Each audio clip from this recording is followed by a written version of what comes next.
Hello, welcome to episode 97 of Long Story Short on Nearing Nirvana. So, how's everyone's Thursday going?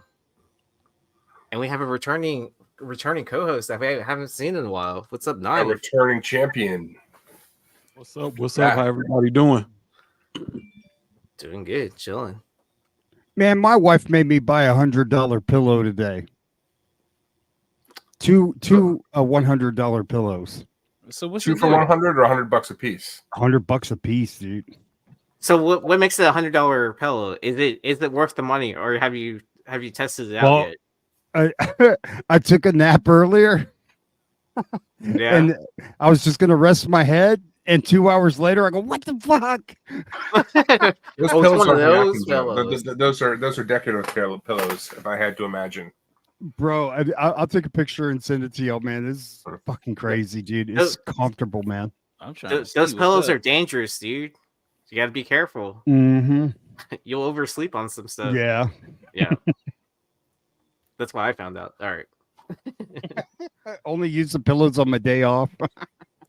Let's give a big shout out to our sponsors over at Cover Price. So make sure you're using the code Nirvana14 for a 30-day unlimited membership for only 99 cents. And you can use the code Nirvana over at birdcitycomics.com. Yeah. check out Cover Price. They're putting out a ton of content now, at least 3 days a week, if not more. And check it out. They took over the Lords of the Long Box shows for the Shakers and the Top 10. But Matt, they do a Friday show, which is pretty good. I know Yee's been on that before, but check it out. They're putting out some pretty good content. So even if you don't visit the website, which shame on you if you're not, check out their YouTube stuff. It's pretty good stuff. Super informative as always. And I'm stoked to see their con list for New York City Comic Con.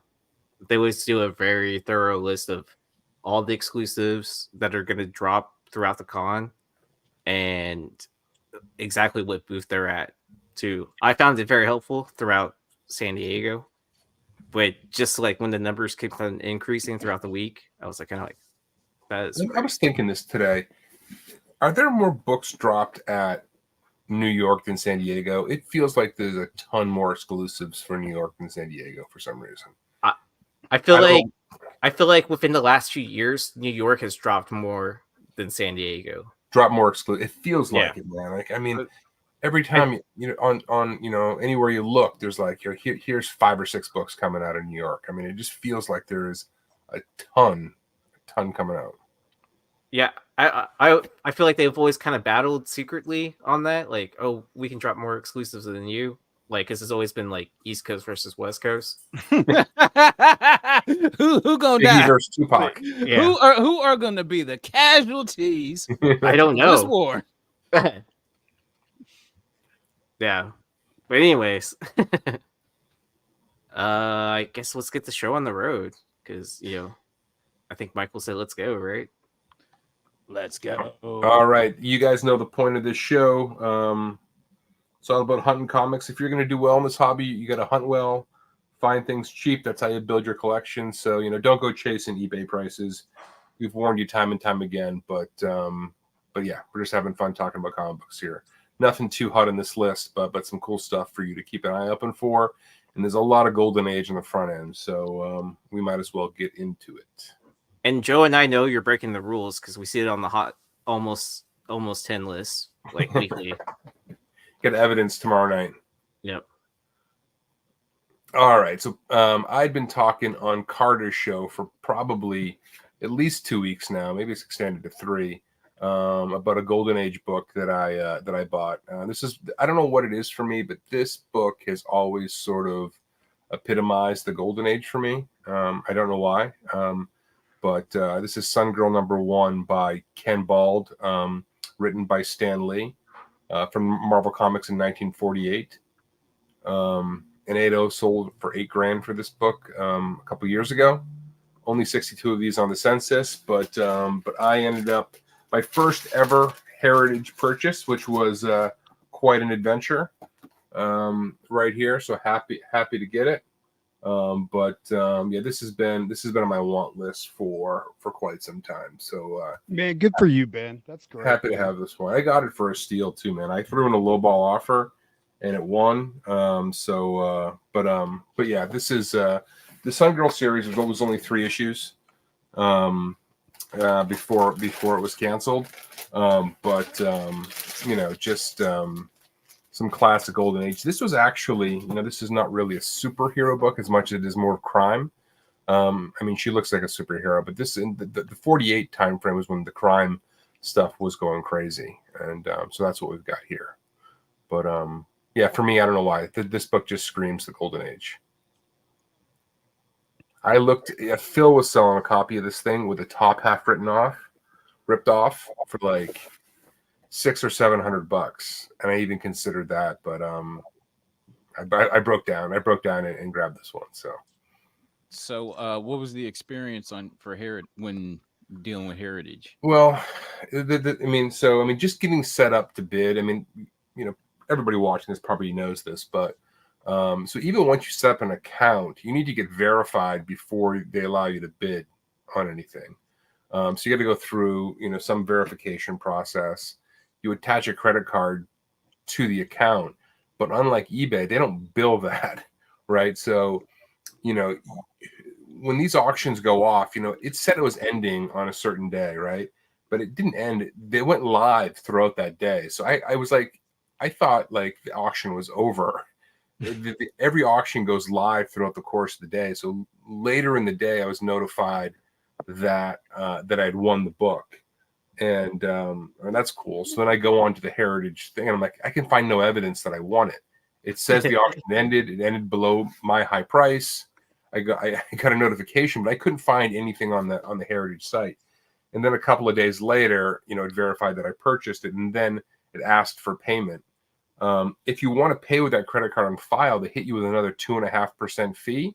They want a bank wire. So they want you to set up wire instructions and wire the money from your bank account to them. Fine. Then, it goes. Wait, are you buying a comic or are you buying a house? You seriously, man. It's like the most ridiculous process. And then it goes into the queue to be shipped. But they don't really communicate anything. So I thought the book had shipped a couple times. It's on there. It's processing. And then all of a sudden one day it shipped. But then it needs the signature of somebody over 21 to sign for it. I'm working in Boston every day. My kids are all under, they're 18, 19, 20. So I had to make sure my wife was home. The day they said it, she said, I'm like, can you just stay home today? She's like, I got shit to do. I'm like, it's coming. It didn't even show up that day. I get home from work. She's like, I stayed home all day for this stupid thing, and it never showed up.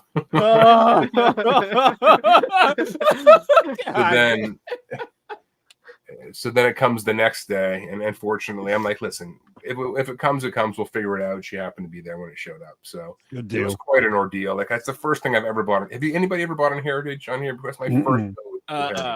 No, dude, it looks like, bro, it looks like such a barrier to entry. I'm just like, it's got to be something I really got to have.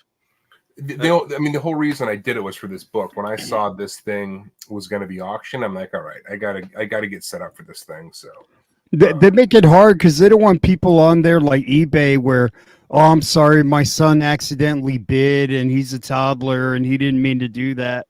He got on the computer and bid, like Heritage don't want them riffraff on there, bro. I be saying that all the time. I ain't even got no kids.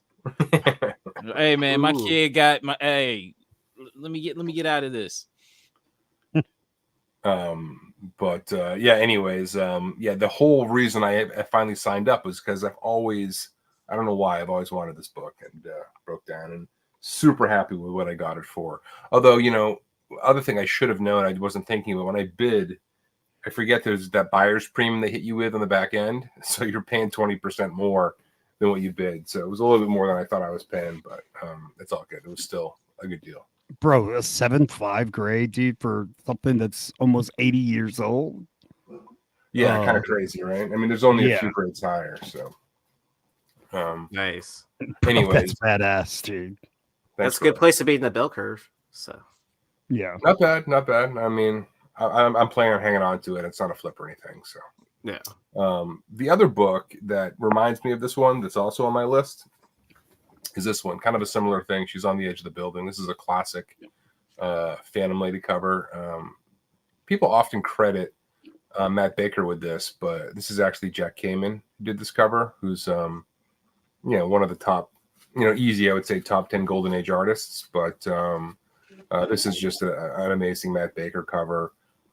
Kind of a similar vibe in some ways. This is from 1949. So if we're going to call this an homage, I don't know, but a 4.0 of this book went for $1,800 just recently. 38 of these on the census, but crime never pays. What's that? Crime never pays. It never pays. It never pays, Aaron. But I need some old school Phantom Lady in the collection. This is one of my favorites. Although my favorite is a Matt Baker cover. Do you have any Phantom Lady, Carter? No. If I did, you know. Yeah,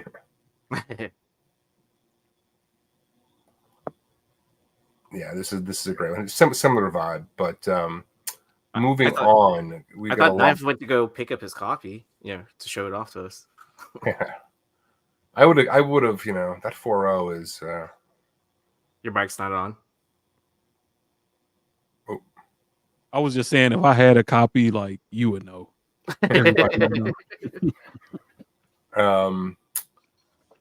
This is a book that I don't know why I thought it's always been really cool. This is Black Hood number 18.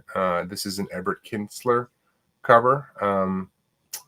People don't associate Archie with like horror and crime, but this is from Archie from 1946.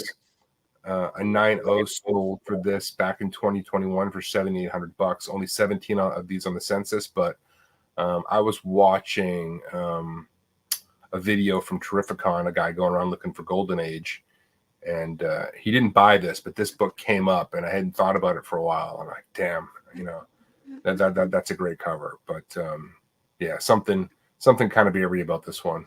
She's about to get choked from the dude coming in from the shadows, and the Black Hood is not going to be much help. Joe, is that your nemesis? Bro, that's my homeboy, bro. We're hoods in all colors, bro. You part of the hood. You part of the hood gang. Part of the hoods, man. Okay. The Negro Joe Black. Yeah, my alter ego, baby. Hey Carter, when you're doing the stuff for Hot Book Alert, you ever see these Black Hood books come up for sale? Bro, never. Never. I found the seller in that video who had this, and the guy was just thumbing through a stack, and I reached out, and he didn't get back to me. I'm like, you still have that? But he didn't get back to me. So, and the next con he's at, and it's gone. It's gone. Yeah. I mean, he had a ton of Golden Age, just like stacks of them. Like just you know something that's good about a lot of these, pretty much every Golden Age book. You don't see a barcode on the cover. They didn't know what the hell a barcode was back in the 40s. you don't see a second printing, bro. True. I think Ben found a second printing of a Golden Age. Oh yeah, that Out of This World. That was weird, right? I mean, came out shortly after. All right. This dude, that's nuts. That's badass. So I told Carter I sniped this book on eBay this week. This is my favorite cover of Chambers of Chills that I could afford. 19 is clearly out of most people's reach. That's the classic cover with the girl with the glass, and you can see her skull through it. The Misfits use it for a cover, but this one I've always liked, and the reason I like this,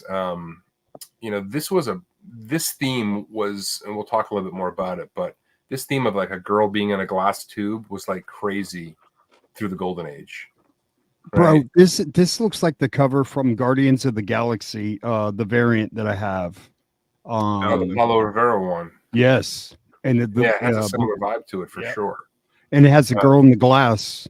I think Gamora's in the glass, if I'm not mistaken. Is it an homage to this one? That's a good point, man. I think it is. I never connected the dots on that, but yeah, this is just a beautiful Al Abison cover from 1951, Harvey Comics. This isn't a crazy price book. A 7.0 went just recently. I don't remember it selling, but I missed it. But for $4.32 back in September, 59 of these on the census. But yeah, I really dig this book. It's just so crazy to me, like how low the let me put you on the big screen. Yeah, see, so a couple of people in the glass. Yeah, but there's Gamora. I wonder if that's just a shout out to, because we'll talk about another book right after this one, where that's obviously the case. But yeah, there's just something about like that concept from the Golden Age that I don't know. I think it's cool. I'm always looking out for these. So to me, it's so crazy how much the price gap difference is between 19 and everything else. Yes, and it's not even close, right? It doesn't make any sense because 19 in a 7.0 is probably a $50,000 book, maybe more, probably more. That sounds about right. Yeah. Hey, real quick, Matt said he's flown over his people from the Shaker Show. Thanks, man. Much appreciated. Anybody coming over from the Shaker Show? Thanks for joining us. We're just talking through some cool books. We got a full crew tonight. We got the Ninth Wonder back with us tonight. So nice treat there. Yeah, we're just talking about Chamber of Chills number 22. Clearly does not live up to number 19. Nobody would ever say that, but yeah, big fan of this one. There's some pretty cool covers within that run. I mean, I need to stop talking now at this point. The trade dress alone is worth it, man. Yeah. All right, let's go to maybe one of the most famous Girl in Tube covers. Captain America Comics number 3. This is probably my favorite Captain America comic book. This was homaged. This image was also recreated for the omnibus for Captain America. They didn't even use the original. They used a version of this. As we talked about, the classic girl trapped in the glass tube. This is done by the legendary Alex Schomburg from Timely 1941. 6.5 sold for $32,000 earlier this year. 127 of these on the census, but for me, this is one of my favorite caps, and this is the first Red Skull cover as well. Is that right, Carl? We talked about this one. Oh yeah, yeah. Because I can't think about. He wasn't on issue 1 and he wasn't on issue 2. It's got to be right, unless I believe this is the first Red Skull cover. Campbell did an homage to this that's pretty cool that we talked about on the show a lifetime ago. She does have red on her dress. Yeah, but you really can't call it a red dress, though, right? I mean, that's clearly a green dress. Yeah. If it was red, then probably doubles in price, right? It looks like Bucky's got a red dress.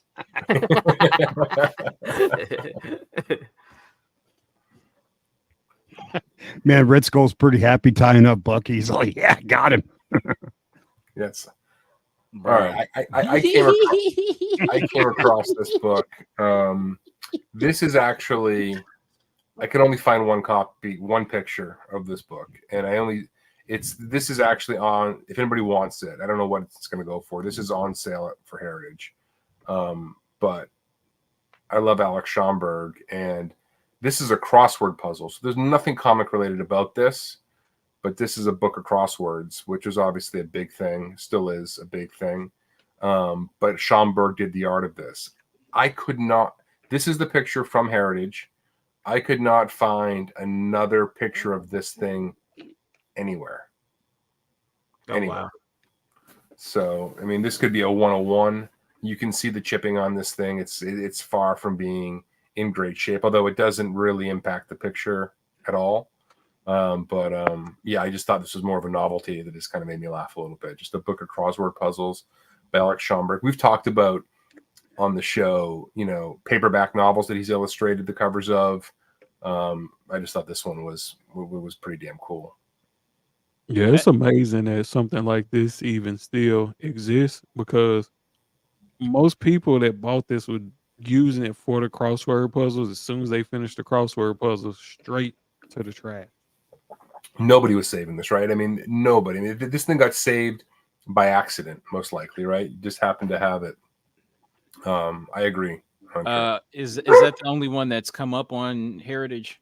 Yes. If you search for, I can't find any other sign of this book ever existing anywhere. Holy cow!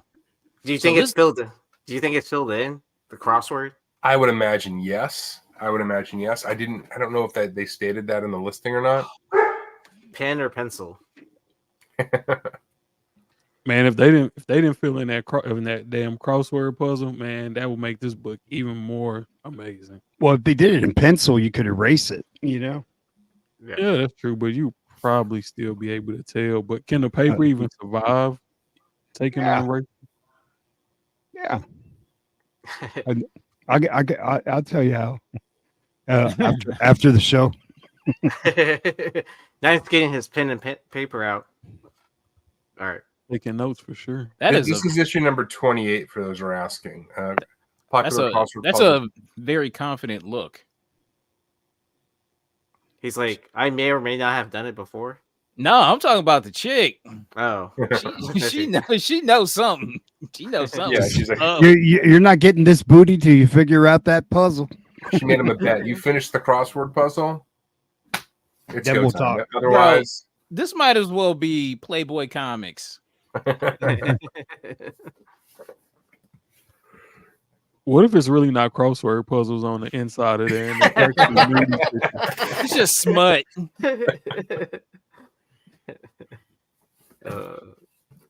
All right, Carter. This one is yours, man.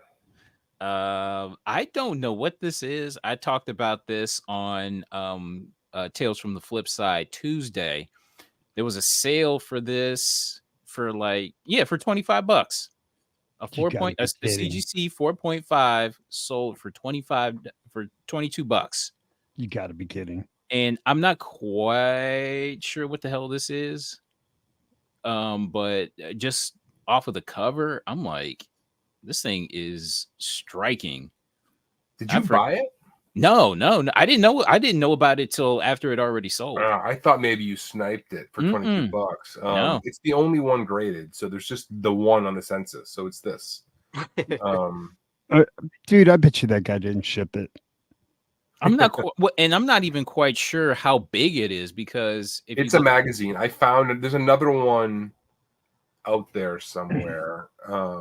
Okay. It's not on eBay, I don't think. I think I forget, but it's like a magazine size. So this Better Book series seemed to be basically just like magazine size stories. I don't know if there's drawings inside or not, but it's like a magazine size periodical. I get Darwin Cook vibes from that, Paul Dini, and you know what I mean? Like, yeah. I mean, it looks like it could be a book that came out a couple of years ago. I mean, the cover looks that good. Mm-hmm. Yeah, it's I've obviously never seen this before until except the title. Nothing can stop the Air Corps except a woman. that would not be good.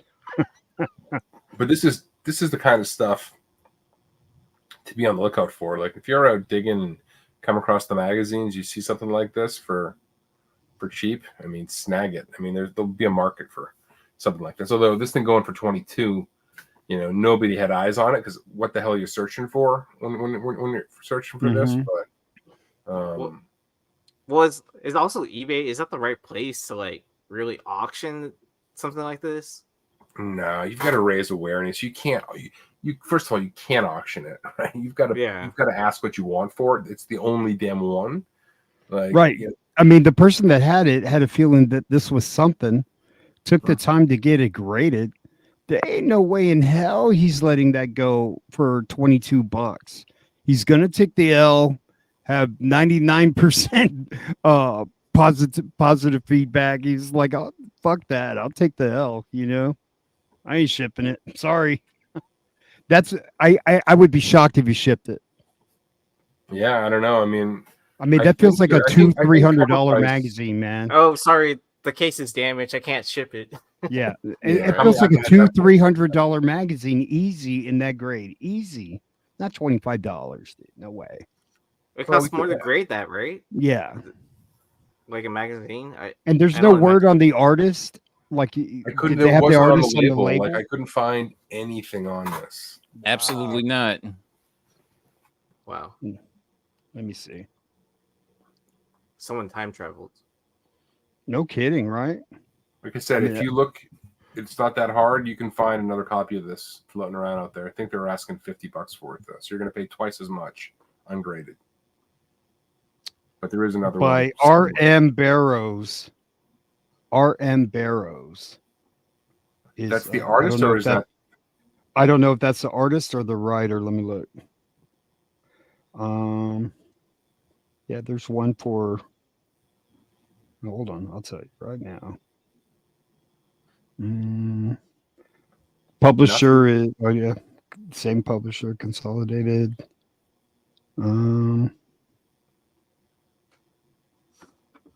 It just says R.M. Meadows.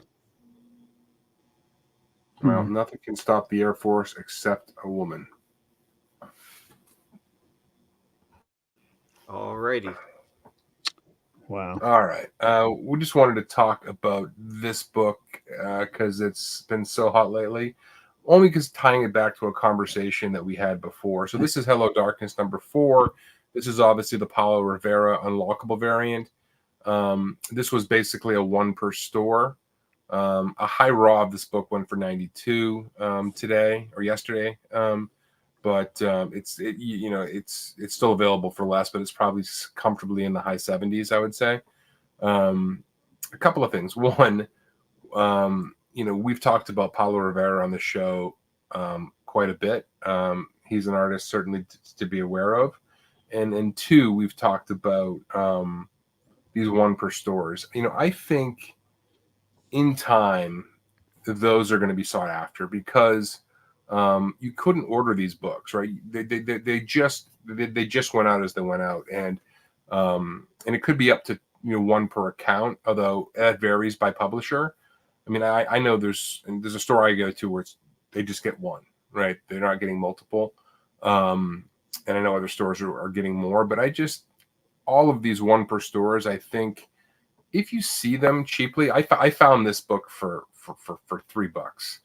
Which is rare, but if you see them, I think they're probably worth grabbing, particularly from the bigger series. I just think that they could be sought after. If people are trying to be completionists for certain series, they're going to be, or certain artists, they're going to be sought after down the road. I do like them, and then when a one per store hits with a big artist, then you get something like this that kind of takes off. I don't think it has anything to do with anything else other than the artist and the one per store. The material on the cover is certainly not influencing the purchases, I don't think. It's not a cover buy? I'm joking.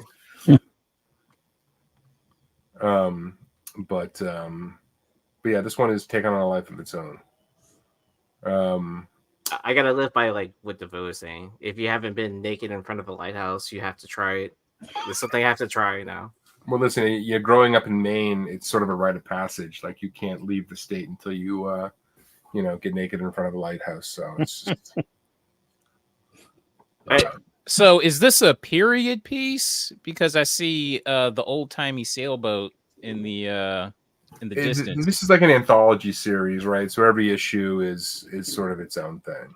Yeah, and it's a bunch of stories mixed in together in each issue.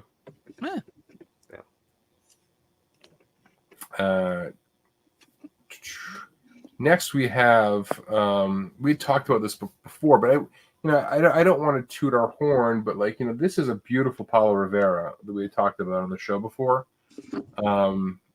And it's a freaking ghost.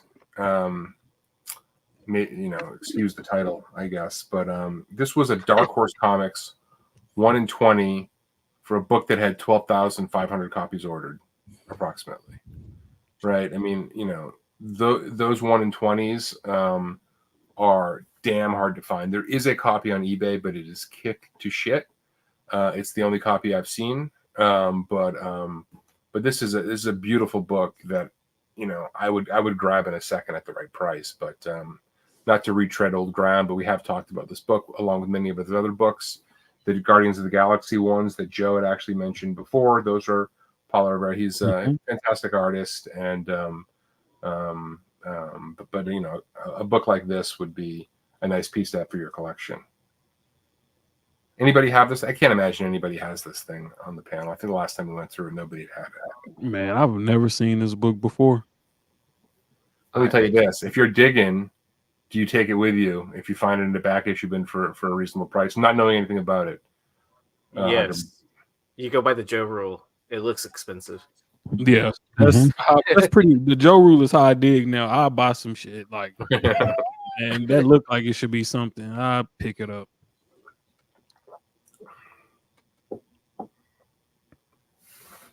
All right, sticking with Paulo Rivera. This is a Spider-Gwen issue that doesn't seem to be talked about that often. This is the same book that the famous Ji-Hung Lee 1 in 100 is from. Yes, the book that Aaron is holding up right now. So this is the 1 in 50. The 1 in 100 is the one that Aaron has in his hands, and this was done, several years ago now, but he's been around. I've always dug this one where, the drums are blending into the rooftops of New York City, turning into those water towers. She's going to cause a flood. Yeah, you puncture one of those things, man. You got a mess on your hand. Mm-hmm. This book is like always floated around ratio or, dip down quite a bit because, it has much attention. It goes through moments when her character gets hot and then it dips back down. But I think it's a good looking book, and at the right price makes sense to snag this up, but never got the love of the other one. Yeah. I think it's some of these high ratio variants that are due for a market correction. Unfortunately, a lot of the market for comics is affected by the real economy. So I think once we see a stabilization of the economy and a stabilization on inflation, we see a lot of these books selling kind of closer to a truer price of what they should be selling for. Because in COVID days, stuff was selling for more money than it was actually worth. Now stuff is selling for less money than it actually worth. So, but still higher than pre-COVID prices. It's the interesting part. I think that's the interesting part, that like it's still, to me, I feel like it's still a healthy market because it's higher than the before COVID prices. Yeah, I mean, I would say it's starting to get close though, man. Like, I mean, there's some stuff that is dipping down to early 2020 prices. You know what I mean? Well, you got to look at it like this. Not every book was affected by COVID. True. Totally. Because what happened is that I know at the peak of COVID, when people was at home, it seemed like everybody had a damn comic book speculation show, and all people had time to do was sit at home and buy comics, collectors anyway. And that kind of drove stuff through the roof. But some of these books didn't get talked about on, shows. Just think about it. Long story short, 97 shows. Long story short, started after COVID, right? So that was after Flipside went, that went sort of shut down. Or a lot of these guys who were doing these shows before, they really wasn't digging in the crates, so to speak, pulling out, these books that are oddities and things of that nature. So you got some books out there that fell through the cracks. I don't speak on it personally because I'm gonna just sit back, do my research, and find those books and set them to the side and wait for the public to catch up with. There's going to be another, the hobby runs in cycles. I don't know if we're ever going to see a COVID euphoria again, but it's a lull right now. It's a great time to be a buyer if you can be. To your point, the economy is not good, so it's harder. But if you can, this is a good time to be picking up stuff, because the next time you get a little bit of a run, it'll be that thing. I wish I would have bought that 3 years ago, 4 years ago. Sort of situation. So it's a good time to be nibbling away if you can. Yeah, and that's why anybody I talk to, I tell them, if you see something you want, just buy it right now, because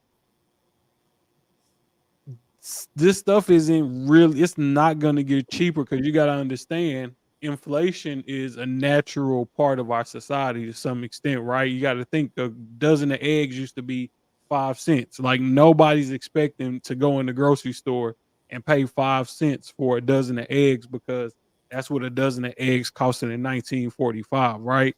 So prices gonna go up on certain stuff, and some of these books, especially the stuff that has some type of rarity locked into it, whether it be a 1 in 50, a one per store, that stuff is gonna go up on price, especially on legacy characters like Gwen, Peter, Miles, anything of that nature. All that stuff is those characters ain't going nowhere, right? So every dog is gonna have its day, and there'll come a point in time where Spider-Gwen will have her day, and her books will see a significant increase in value from the least worthy book to the most worthy books. All of that stuff will go up at some point in time. It's just, we don't know when, right? It just depends on what the movie studios do as far as pushing that IP out there, and making good movies, good video games, doing good crossover as far as merchandising goes. So it, when it comes to Marvel, I'll be more bullish on buying stuff, because eventually it'll get back. Everything, but a big company like that is going to course correct, right? It's almost too big to fail. So and stuff like this, man. Yeah, I mean, listen, Miles is in the plans, right? Miles is in the plans. If Miles is in the plans, I mean, Gwen will be there. So, I mean, we already see how good the Spider-Verse movies are doing, right? So we know people will want this of all ages, all demographics. Just, you got to be patient and wait for that time to come. But $100 for this in a 9.8 is criminal. Yeah. Yeah, what a great cover, man. Yep. All right, Carter, this one is you, man. I remember that. I think I have this. I don't have this, but I'm a sucker for sketch variants, so to speak. So this is Old Man Logan #1, the Books A Million variant. I don't know. Like, when I saw it, I don't know. I think it, like, when I first saw it maybe years ago, it just kind of washed over me and forgot it. But then when I saw it recently, I'm like, oh wow, this is a great cover. I'm surprised we haven't talked about it before. Yeah, I mean, this is the second in Charles Books A Million, right? Exclusive. I'll say this. Old Man Logan. When Mark Miller wrote that, I mean, that was so unbelievably good when that came out. I don't know if you remember how captivating that story was, and he's written some of the best shit ever, and it's been adapted. He wrote, Old Man Logan. It was, the Logan, Wolverine movie. Civil War got adapted, and the talk is now is that he's got his biggest idea ever for Marvel. He might be coming back to Marvel to write again, because he's got a big idea that tops it all. He said he wouldn't come back if he couldn't top Civil War. He's got a better idea. Wow. Yeah. So he may be coming back to Marvel. I was just listening to something earlier this week. So that would be a win. Marvel needs some people who can actually write a goddamn comic book over there right now. I don't know how they're sourcing their writers right now, but I don't think it has anything to do with their ability to actually write a coherent story. And I'm not trying to be mean, but my God, have you tried to read some of it? I mean, it's Mhm. just Yeah. Have y'all ever bought comics from Books A Million before? I don't have it. They don't have it in Boston. Second and Charles. Yeah, I have. I bought them from Books A Million and Second and Charles. So the one thing I hate about Books A Million is their racks they hold the comics on, because they have like the little shelf where it's just like right at that midpoint, and then like depending on who looks through your comics in that store, always bins the comics, so you always can guarantee a spine tick or like color breaking spine tick, and it's bad. And then the second thing I hate about these books, but like I'll tolerate, or I guess, is that they come in poly bags. Oh yeah. So they bagged all of them. Bag. Yeah. Some of the exclusive stores would do that too, up in Boston.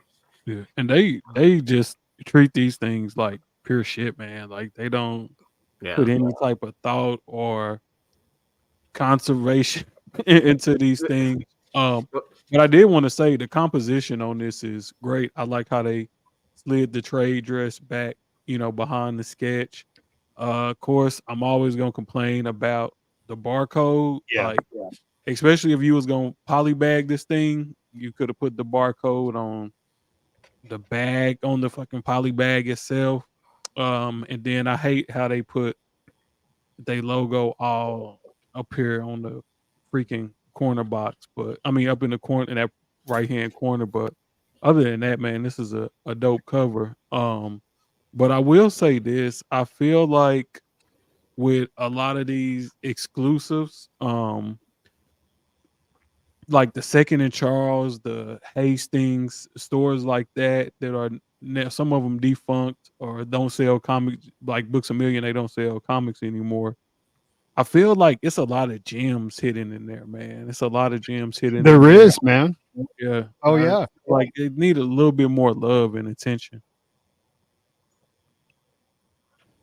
Yeah, I think a lot of that stuff is going to come out. I mean, there's a comic book chain up here in Boston called Newbury Comics, and they did a lot of exclusives during this time as well. And there's some real gems in there. So I've been saying it for years. Like in time, a lot of these exclusives now, the smaller retailers, it's like drinking from a fire hose right now. But as the years go by, there are gonna be gems found here. Like, damn, this is cool. Where are all of these?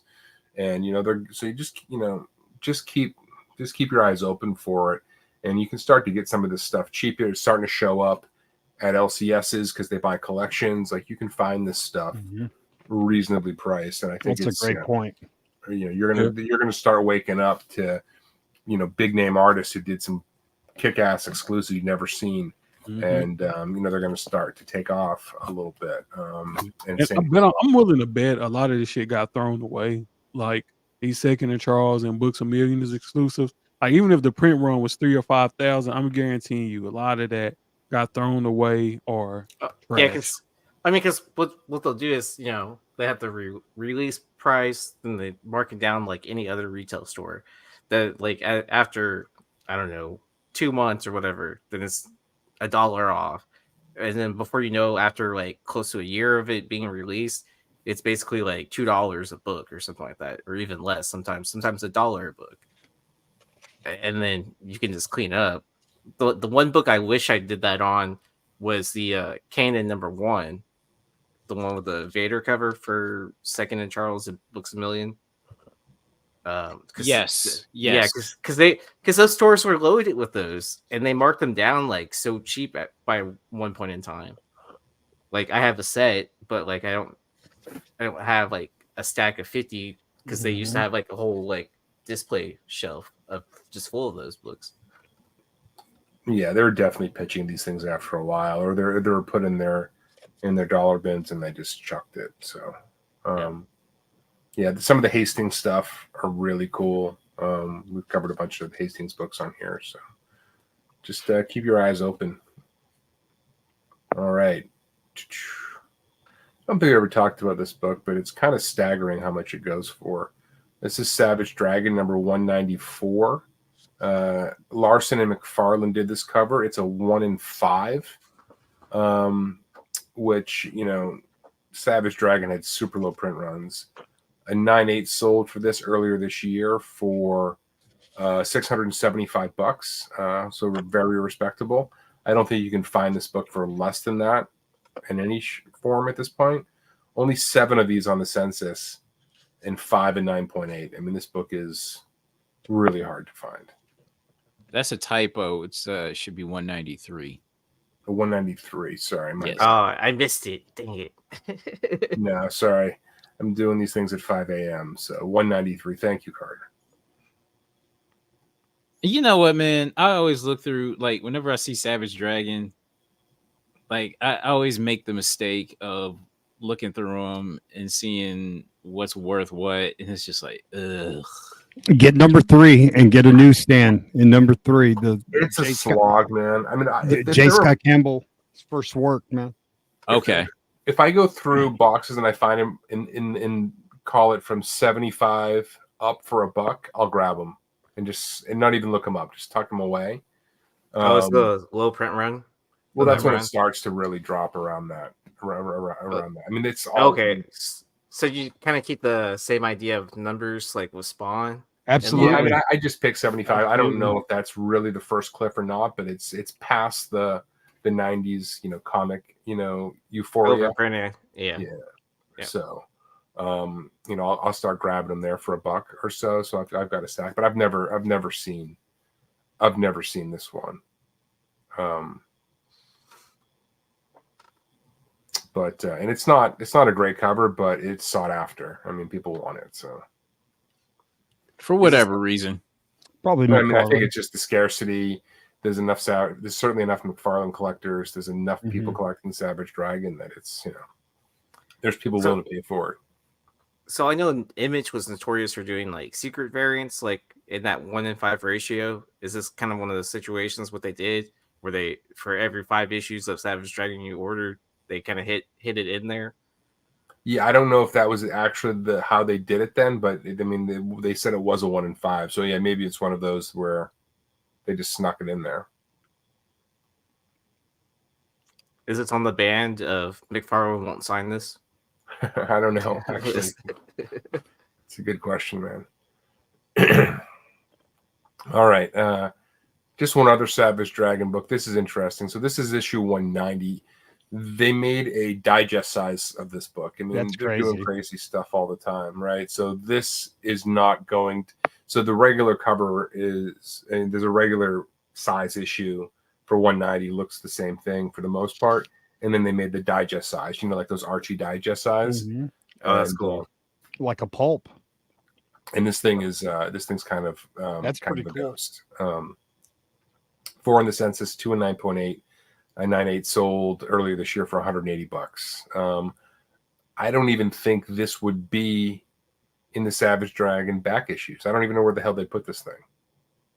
Probably be with a box of magazines or something like that. With the ash cans. Yeah. Yeah, I don't know. Maybe it'd be there. I don't know, but never come across this thing. Yeah. Typically when people look at digest books, they're all like, "Oh man, just put them with the TV guides, man. Fuck it." It's trash. But lost in between shelves. Yeah, you'd be surprised, man. Like this novelty right here, like that's a thing, man. How many do you think they printed of these, Ben? I don't know, man. I have no. The Savage Dragon print run is so low. I mean, to Derek's point here, the only reason they're still making it because of his position in Image. I agree.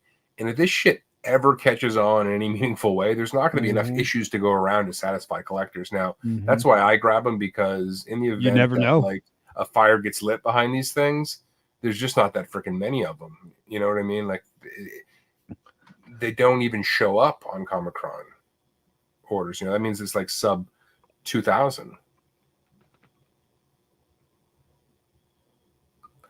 What's a whole run of these later issues with his girlfriend, Maxim, are extremely adults, probably over the top adult. It took a huge shift at a particular issue, which I can't remember off the top of my head. Oh, when we took a pivot in sort of the content of these books to becoming more adult oriented.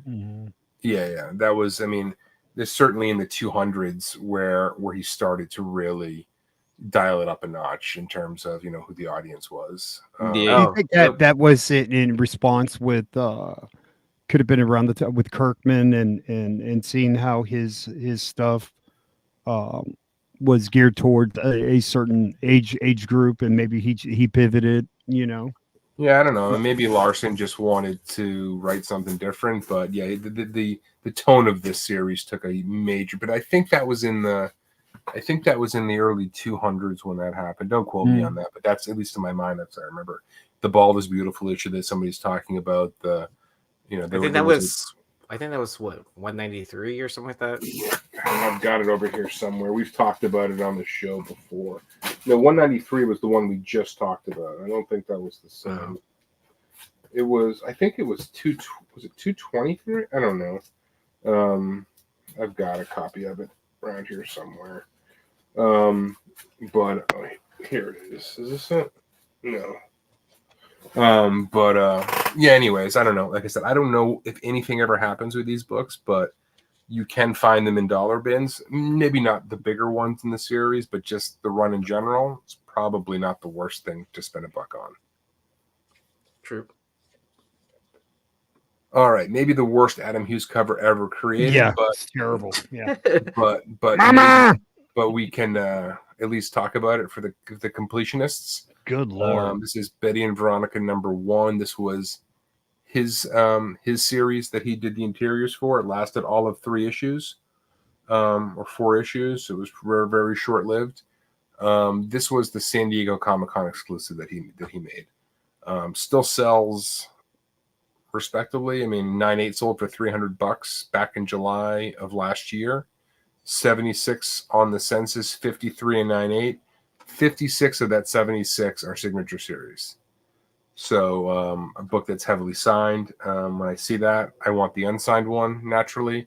But yeah, just I don't love it. I'm not even sure I even like it, but it still moves. I think I would literally only buy this just because it's an Adam Hughes cover. It looks unfinished, right? It looks Yeah. like he had the idea for it, but he just didn't finish the work. Or he like rushed it or whatever. I mean, because like it has that style that he does throughout this, throughout the series on the covers. But yeah, it looks like it was ripped out of the sketchbook and like, here, you need a cover, use it. Man, I don't know what y'all are looking at, man. That shit is fucking great, dude.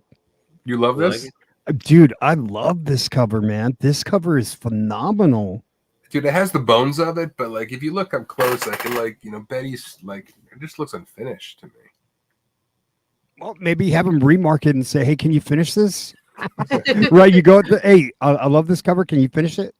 yeah, but because my buddy over here, Long Short says you didn't finish it. So can you finish it, sir?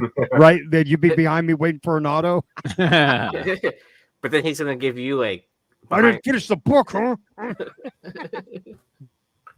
thought it was funny. Anyway, I don't know, man. It's just I like that kind of like airbrush kind of look on all his Betty and Veronicas, and I don't know, man.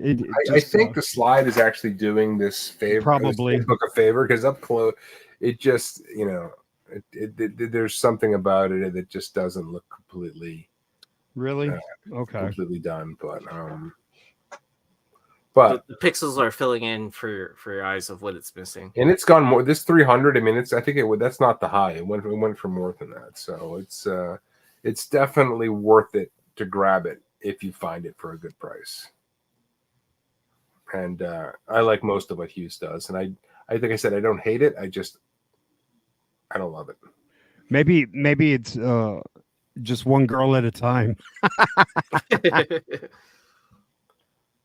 Right, either Betty or Veronica. Not both. All right. When I was looking at that book, I saw this thing. I'm like, what the hell is this? I'd never seen this before. And I don't know why. It really caught my eye. No, that's pretty cool, man. I thought it was funny, right? So there's 2 girls. I mean, I guess that's Betty and Veronica cosplaying as Archie and Jughead. Yeah. At the Riverdale Comic-Con. I just thought it was pretty funny. There's only one of these on the census. It's a 9/8. No real sales information. There is a raw copy of this for sale on eBay that I thought about pulling the trigger on, but You didn't buy it, dude? That's a ghost, man. I've never I couldn't seen this find it book. anywhere else. I mean, maybe whoever put on the Comic-Con sitting on a box of them, but there are so many covers for this Betty and Veronica #1. I mean, Yeah. there's got to be 30 to 40 different covers, for this book. But this one I had never seen. I felt like I've seen most of them, but this one, I don't know. When I don't know. I was looking at that other book. This one I came across this one, and I was like, you know what, this is pretty funny. That's pretty cool. Yeah, it's dope for sure. Yeah, I don't know. I'd grab it if I saw it again for sure for a fair price. All right. This one's Carter's. Bro, I don't know a damn thing about this book. I saw okay. So I was searching through like some bargain bins the other day, and I came across Super Deal. I think it was maybe number 7 or something like that. And then I kind of went down the rabbit hole, and then I saw this cover. I'm like, oh, okay. I'll give it to Ben and let him research it. Yeah, so this is limited to 500. This is a Josh Howard comic for Dead at 17 fame. I think that's what that's. So this is not an easy book to find. So good eye, Carter. Super Real was this was the publisher that originally put out Zombie Tramp, if I'm not mistaken. Somebody correct me on that if I'm wrong. But there's a character, Super Real. It had a number of different one-shots in a short-lived series. But yeah, man, this is a cool book. And like I said, Josh Howard's got his own following. So this was a good find. So you grabbed it? You have it? Like you bought it? No, not this. Oh, okay. No. I didn't see this at all. I just saw like because you were researching Super Deal, this right? Led you down the rabbit hole of Super Real versus the comic book industry. Okay, what did I say? Super Deal? Yeah. No, Super Real. That's what. Yeah, I was just kind of went down the rabbit hole, and then I saw this cover like online, and I'm just like, oh, this looks pretty decent. But yeah, do you think Josh Howard can be the next artist to catch that Scotty Young? I don't know, what's he doing right now? Is he doing indie work? I don't feel like I've heard his name in a little while. I don't know what he's up to. But Dead at 17 was a pretty big hit when that zombie stuff was going on. Yeah, because this looks it has like Darwin Cook, Bruce Timm, a little bit of Scotty Young, all in this. You know what I'm saying? I mean, this is his pretty typical style, right? When I think of Josh Howard, this is what I think of.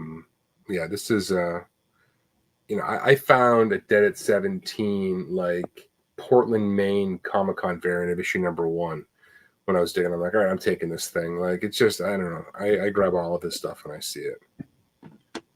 I was bummed. I thought you had this thing. No. I gotta find it, but it's limited to 500. So good luck. I think there was one on eBay, if I'm not mistaken.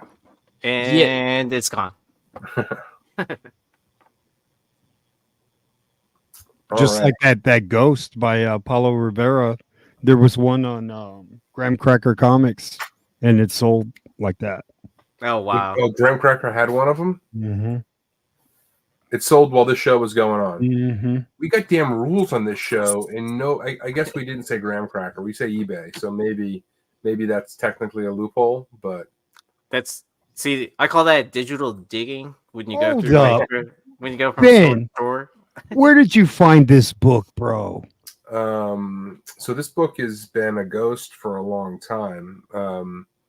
The only person I've known who ever posted this, I think Steve Horn had a copy of this. Wow. Maybe. I think it was Steve. I can't remember, but this was a giveaway at the Las Vegas Licensing Expo in 2011. This is Avengers #4, like the Avengers #4 with Captain America coming back, the OG. It's a reprint of that. Okay. It's a legit ghost. I can't find really anything more on that. I don't know if there's any graded copies of this thing, but this thing is like a super ghost. This would be a cool book for the cast to sign. Yeah, no shit. That book is amazing. It'd be fun to have an artist like sketch like Thor in the chair and all the different actors in the chairs there. That would be funny. Oh, that'd be cool. But when this book comes out, like you're like, you know what I mean? But knowing what we know now and as time has passed and like this book like takes on another level. It's like, wow. It's if like we only knew what we know now. It's like a fine wine. It aged very well. Mm-hmm. Yeah, I mean, I would say, I guess you can call this a photo variant. I mean, it's not really a photograph of anybody, but it has that vibe. It's still a very great story, man. That they're starting to these books have really taken on a life of their own. I mean, for the longest time, people didn't care for them, but I think many of us talked about, certainly for the last few years, like there's a demand for these. People want to see, the versions of the characters from the movies they loved, like on the comics. And this is, there's obviously nobody on here, but this sort of fits in with that vibe. Yeah. You think about it, the MCU started in what, 2007, 2008? 8, I think, was Iron Man, right? 2008, I think was when Iron Man came out. Yep. Yeah, 8. 2028 will be 20 years of the MCU. Mm-hmm. It's hard to believe, right? I mean, and I still feel like it's so much more to go. There is. They barely scratched the surface. Yeah, they got slowed down. They like pandemic and then the writer's strike. They got slowed down like big I think time, they just got off target. I mean, they were resting on their laurels. They were not putting their best foot forward in a lot of projects. They figured they could put anything out and it'd be a hit, and they learned the lesson that ain't the case. You gotta bring it every time. And but I feel like in a lot of ways, Deadpool and Wolverine refocused and re-energized them a little bit. It feels like. We'll see. Yeah. I wish they could just get all of their IPs back under one umbrella. Yeah. Because like what Sony is doing to Venom now. But you heard the rumored deal that Sony wants to put all of Spider-Man under the MCU umbrella. It'll be all of the movies will be shared Marvel deals, but they won't be doing anything outside of what MCU, like under the actual MCU umbrella. Now, I don't know, maybe DeVoe knows a little bit more, but this seems to be something that's been being talked about. And if that's the case, you bring all of the Spider-Man stuff in under it. I mean, you've got runway for another generation to create great movies. So I don't know if Matt can confirm it or whatever, but I've been seeing all online that the next Spider-Man 4 movie is going to be called King in Black. Spider-Man King in Black. Uh-oh. Well, that's and a lot of big time leakers or whatever have said that that's what they've heard, King in Black. That was the same. They've all came to the same conclusion at this point. That's obviously a heavy null shout out, right? I mean, yeah. Would it be?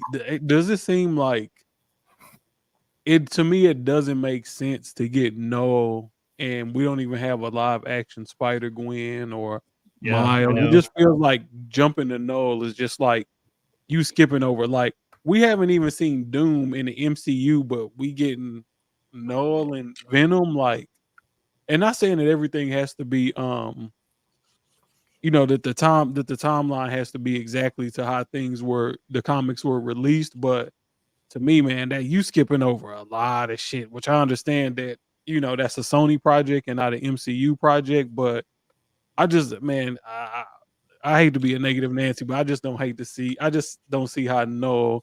I feel like that's gonna be like one of those things that if Sony and and Stone and Marvel Studios come to a deal, like they gonna have to like just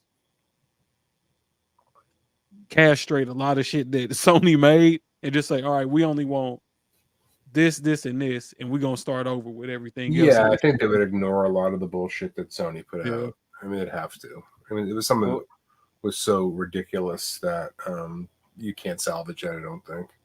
But I think a lot of people are also hoping that it's not just a one and done either. That it's just like I keep on hearing a random rumors of people saying, "Oh, it's probably just going to be a little clip sneak peek of Null, and then it's going to be built on to something else like down the road or whatever." But Yeah. like, who did they say was going to portray Noel? What's his Andy name? From Serkis. Andy Serkis. Yeah, it was a confirmed, I guess. Yeah. So that's it's a big not- deal.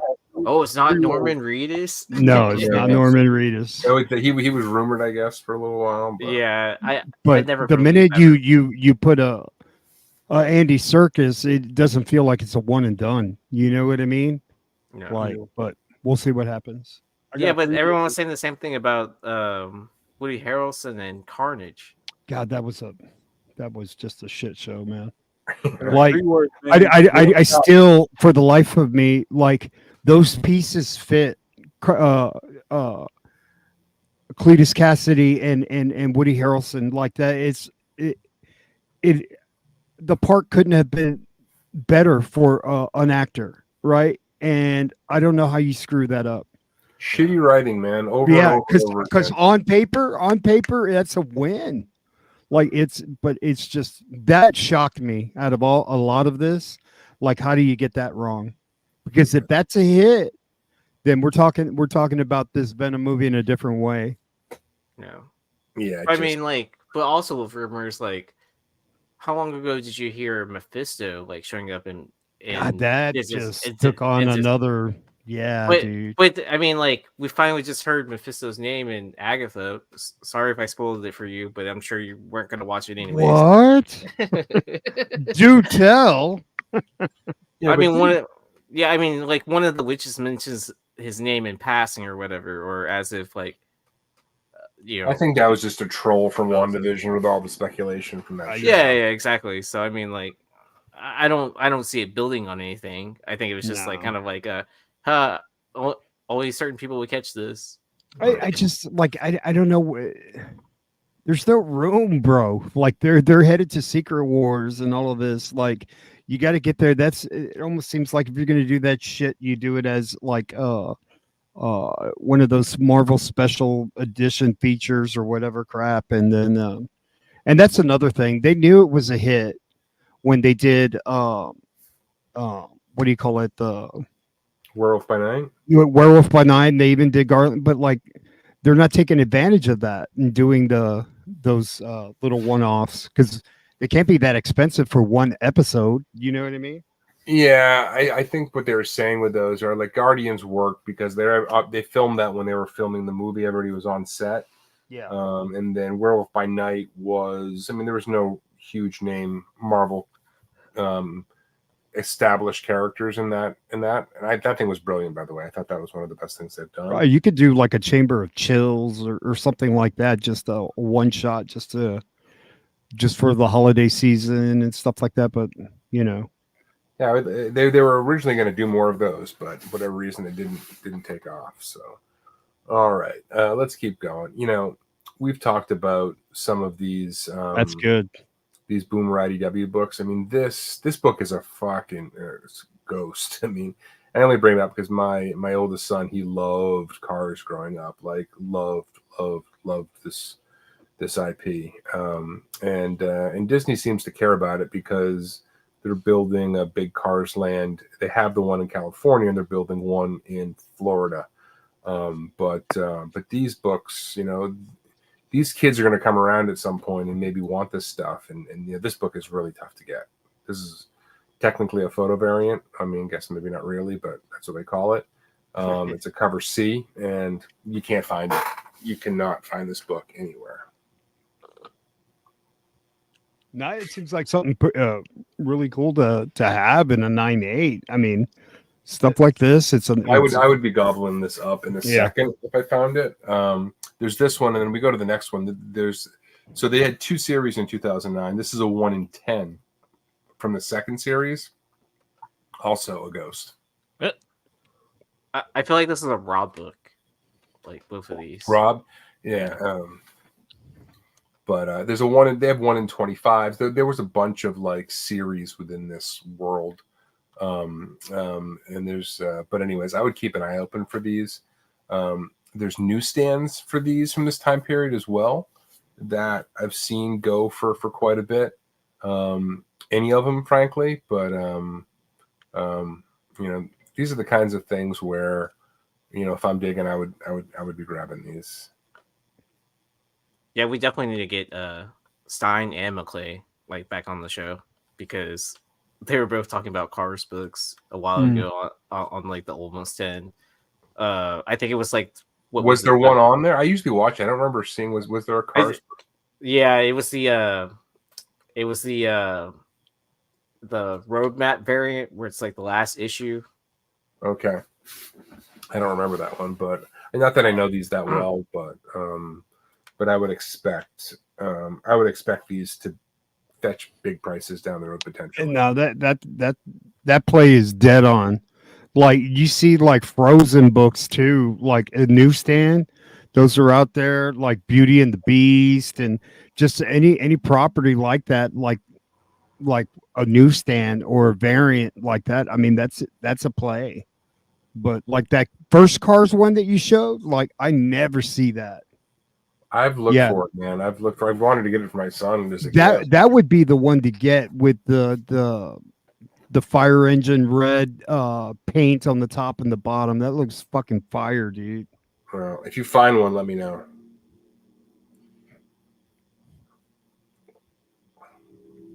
All right. Oh wow. This book is crazy. There's a book on the show tonight where there's like one listed on eBay for like $2,500. I can't remember if it's this book or a different one, but this is G.I. Joe vs. Transformers Black Horizon #4. Tim Seeley did this cover. A raw sold for $60 back in 2017. There's one of these on eBay, and I forget what somebody's asking for, but it's way more than $60. Like this is a really tough book. How much are they asking? Did you see it? Oh. I was just saying that's a Pythona hand right there. Mm-hmm. Those were the 2017 prices. This is the 2024 prices now. Yeah. What was the price for? I'm just curious. I should have put it in. If anybody sees it, let me know.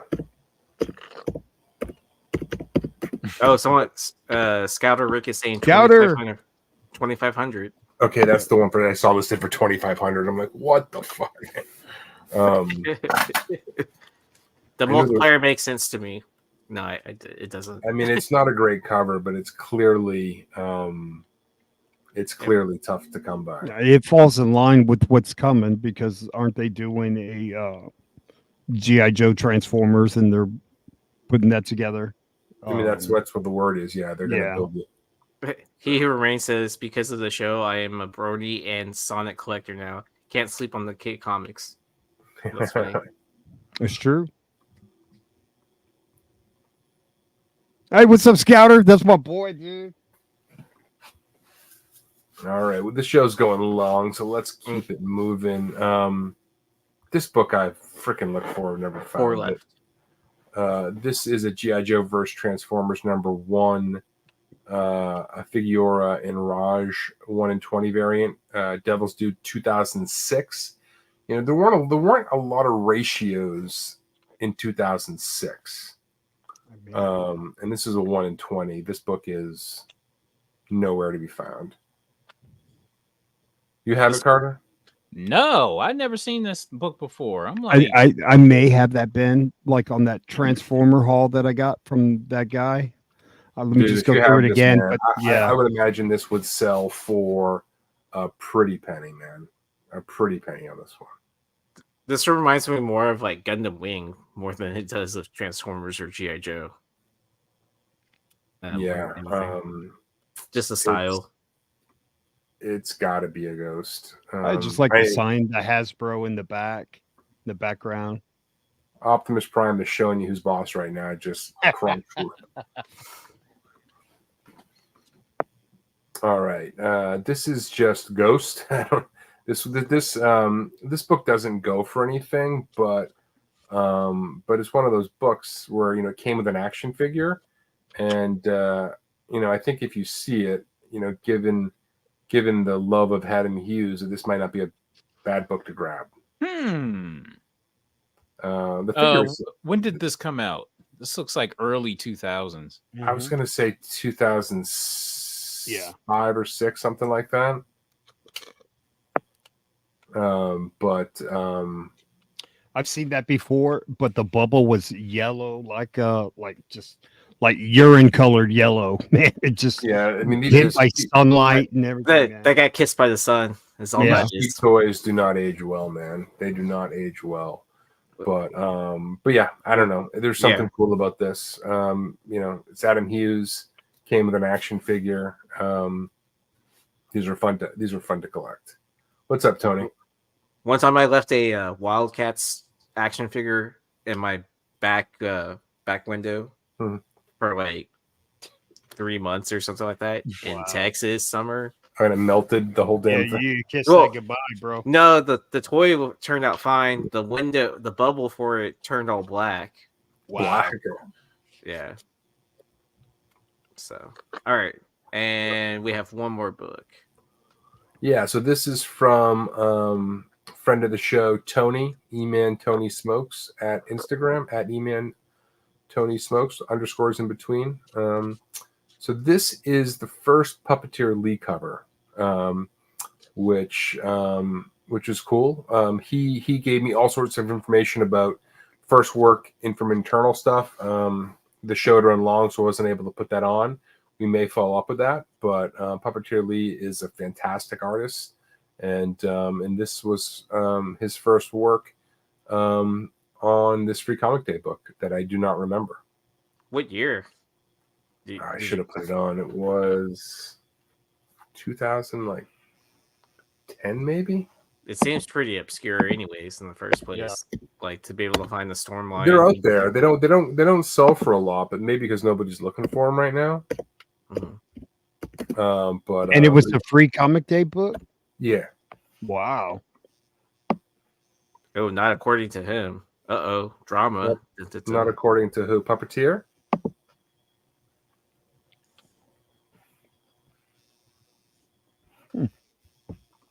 All right. We'll have to do more research on this and find out what the first Puppeteer Lee cover is, or what he considers his first professional work is.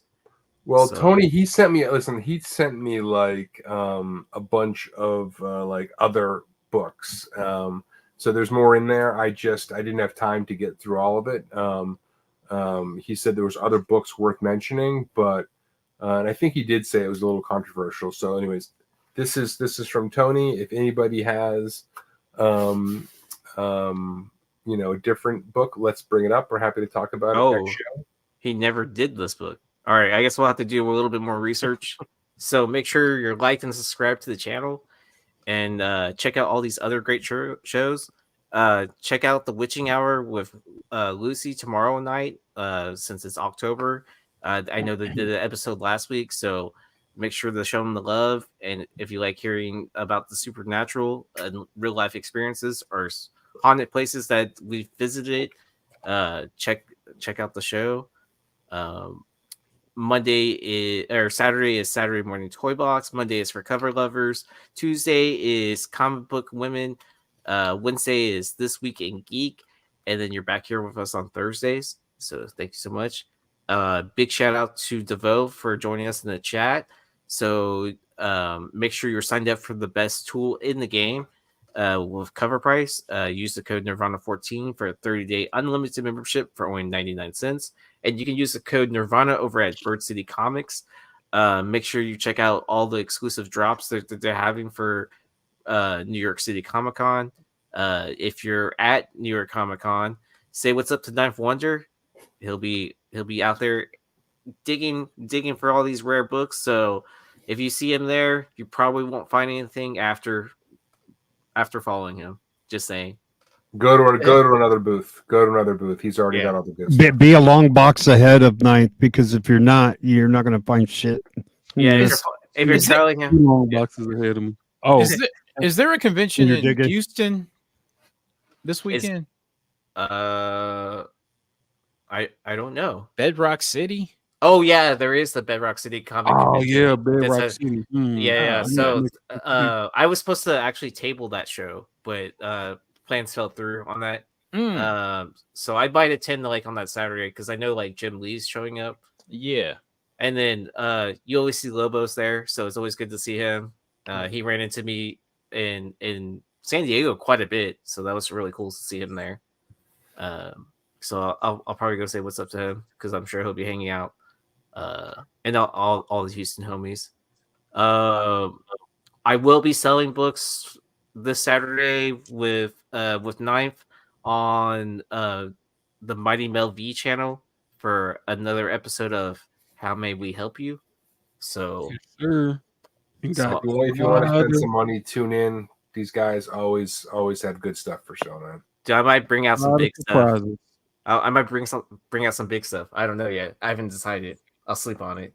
But I know I'm gonna bring out some key books for sure. Like I have a first appearance of Red Hood.